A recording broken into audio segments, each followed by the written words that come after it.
I'm Debbie, and welcome to Bible study. Today we are in chapter 21 in the book of Acts. Paul is going to make it back over to Caesarea, and he's going to be staying with Philip and his family.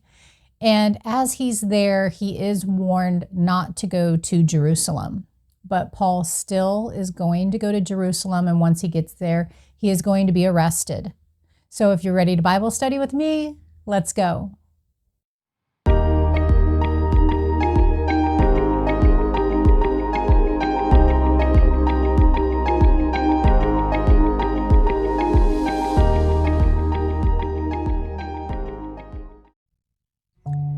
Dear Heavenly Father, we come to you with thanksgiving, and we ask that you give us knowledge, understanding, and wisdom as we study your word together today.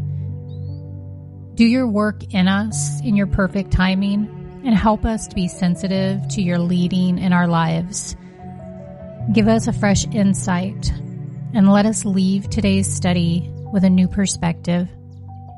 In Jesus' name we pray. Amen. Chapter 21.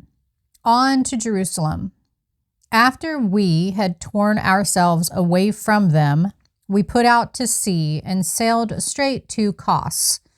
The next day we went to Rhodes, and from there to Patara.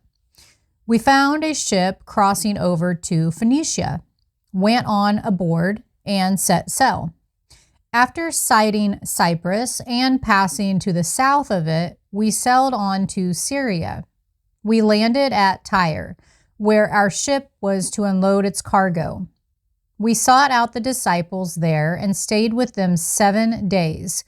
Through the Spirit, they urged Paul not to go on to Jerusalem. So as we left off in the last chapter, they were in Miletus. So they sailed, here is Kos and Rhodes, Patara, and then they come down here south underneath the island of Cyprus, and they land over here in Tyre. So did Paul disobey the Holy Spirit by going to Jerusalem? No. More likely, the Holy Spirit was warning these believers about the suffering that Paul would face in Jerusalem. These believers incorrectly drew the conclusion that Paul should not go there because of the danger. But God doesn't always lead us away from suffering. It's sometimes part of his plan for us. We should certainly listen to elders and loving believers who have insight, but we must also ask God for discernment about their advice. Paul had an overriding prophecy based on Jesus coming to him in jail, and he was determined to follow it. And we'll read about Jesus appearing to him while he's in jail in Jerusalem when we get to chapter 23.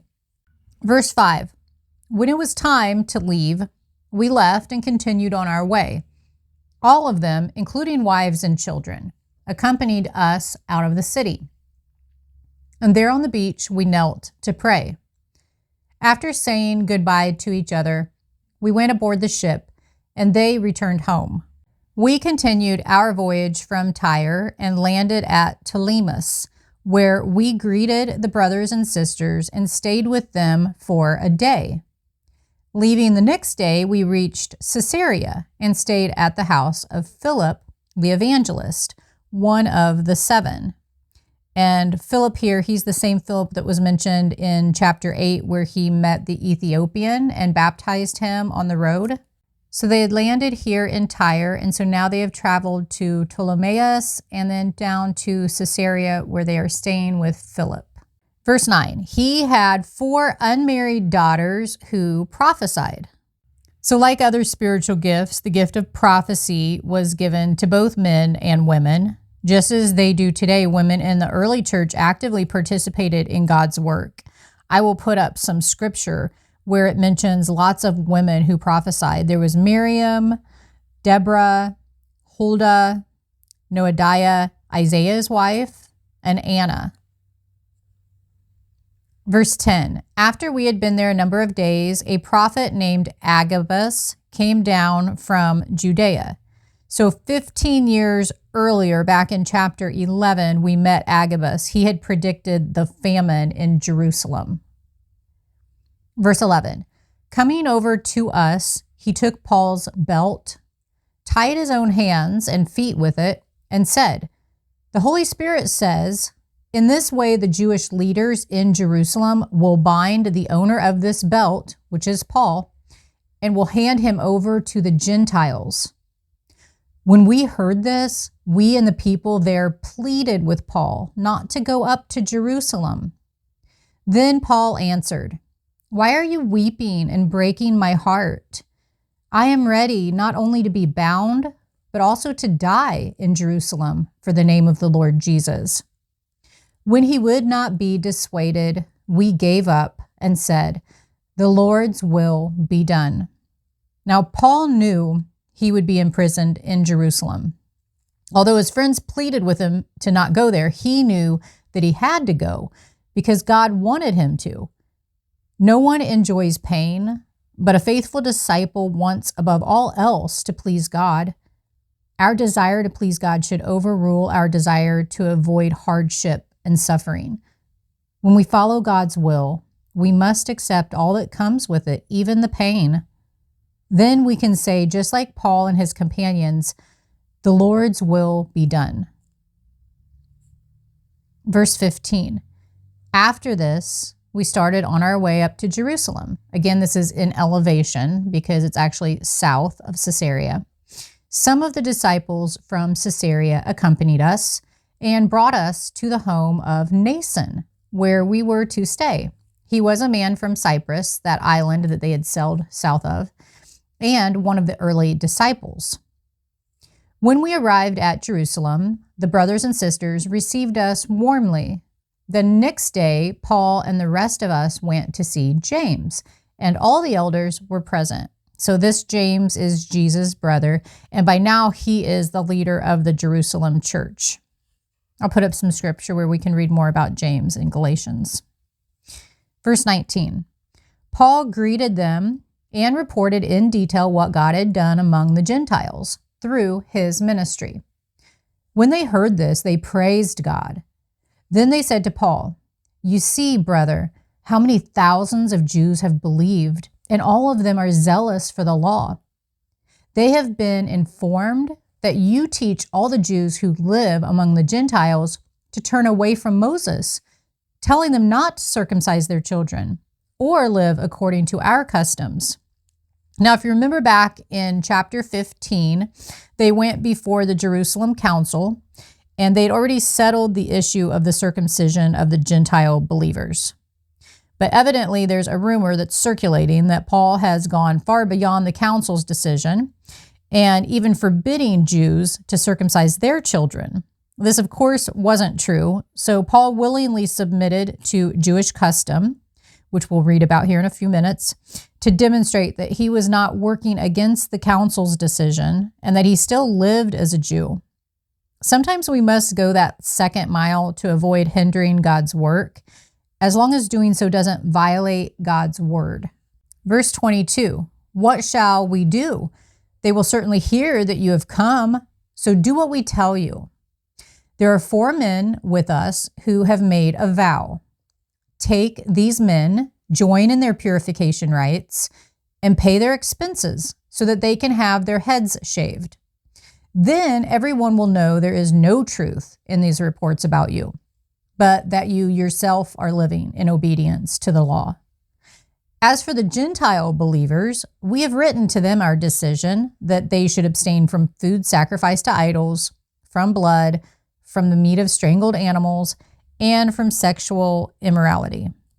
So again, this was all taken care of back in Acts chapter 15. So because Paul is going to participate with these 4 men in the vow, apparently, he had been asked to pay for some of the required expenses. He would need to take part in the purification ceremony for entering the temple. And you can read about that and what that entails back in Numbers. I'll put up that scripture. Paul submitted himself to this Jewish custom just to keep peace in the Jerusalem church. So although Paul was a man of really strong convictions, he was still willing to compromise on non-essential points, like looking for the common ground with all people in hopes that he might save some. He was always trying to find that common ground. It's not uncommon for churches to split over disagreements about like little minor issues or traditions. Like Paul, we should remain firm on Christian essentials, but we should be more flexible on things that are non-essential. Of course, no one should violate their true convictions, but sometimes we need to honor Christ by exercising mutual submission for the sake of the gospel. The Jewish laws can be thought of in two ways. Paul rejected one way and accepted the other. So Paul rejected the idea that the Old Testament laws bring salvation to those who keep them. Salvation is freely given. It's a gift by God's active grace, and we receive salvation through our faith. The laws are of no value for salvation except just to show us our sin. Paul accepted the view that the Old Testament laws prepared for and taught about the coming of Jesus Christ. Christ fulfilled the law, and it released us from its burden of guilt. But the law still teaches many valuable principles, and it provides guidelines for grateful living. Paul was not observing the laws just in order to be saved. He was simply keeping the laws as custom to avoid offending those that he wished to reach with the gospel. Verse 26, the next day Paul took the men and purified himself along with them. Then he went to the temple to give notice of the date when the days of purification would end and the offering would be made for each of them. When the 7 days were nearly over, some Jews from the province of Asia saw Paul at the temple. So Asia, where he had been on his missionary journey. They stirred up the whole crowd and seized him, shouting, "Fellow Israelites, help us. This is the man who teaches everyone everywhere against our people and our law and this place. And besides, he has brought Greeks into the temple and defiled his holy place." They had previously seen Trophimus, the Ephesian, in the city with Paul and assumed that Paul had brought him into the temple. The whole city was aroused, and the people came running from all directions. Seizing Paul, they dragged him from the temple, and immediately the gates were shut. While they were trying to kill him, news reached the commander of the Roman troops that the whole city of Jerusalem was in an uproar. So because Jerusalem is under Roman control, an uproar in the city would be investigated, obviously, by Roman authorities. The commander of the troops at this time was Claudius Lysias. We'll read more about a letter that is wrote to him when we get to chapter 23. And then he was succeeded, or Nero succeeded him later on. But anyways, Claudius was in charge of a Roman regiment or a special group of soldiers who were part of a legion and was the senior Roman official in Jerusalem at this time. Verse 32, he at once took some officers and soldiers and ran down to the crowd. When the rioters saw the commander and his soldiers, they stopped beating Paul. The commander came up and arrested him and ordered him to be bound with 2 chains. Then he asked who he was and what he had done. Some in the crowd shouted one thing and some another. And since the commander could not get at the truth because of the uproar, he ordered that Paul be taken into the barracks. When Paul reached the steps, the violence of the mob was so great, he had to be carried by the soldiers. The crowd that followed kept shouting, "Get rid of him." As the soldiers were about to take Paul into the barracks, he asked the commander, "May I say something to you?" "Do you speak Greek?" he replied. "Aren't you the Egyptian who started a revolt and led 4,000 terrorists out into the wilderness some time ago?"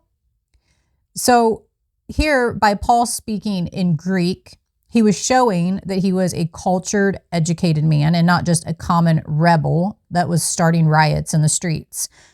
The language grabbed the commander's attention, and it gave Paul protection and the opportunity to give his defense.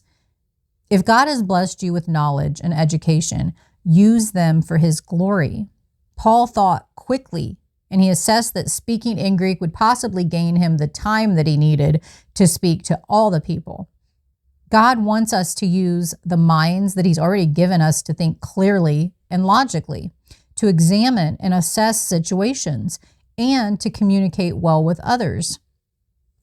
The historian Josephus, who I've talked about before, and I have one of his books, very interesting. He wrote of an Egyptian who had led a revolt of 4,000 people in Jerusalem in AD 54. And then this person had disappeared. So the commander here assumed that Paul was this rebel. Verse 39, Paul answered, I am a Jew from Tarsus in Cilicia, a citizen of no ordinary city. Please let me speak to the people.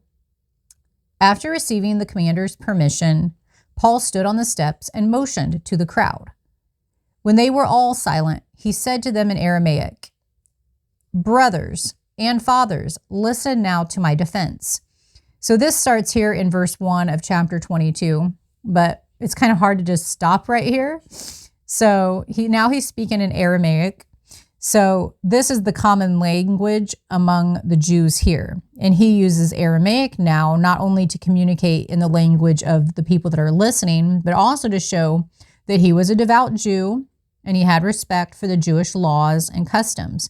So Paul spoke in Greek to the Roman officials and then Aramaic to the Jews. If you enjoyed this video, please hit the like button and click on the next video as we continue in chapter 22, and Paul is going to give his testimony, and then he will be appearing in front of the Sanhedrin. See you in the next video.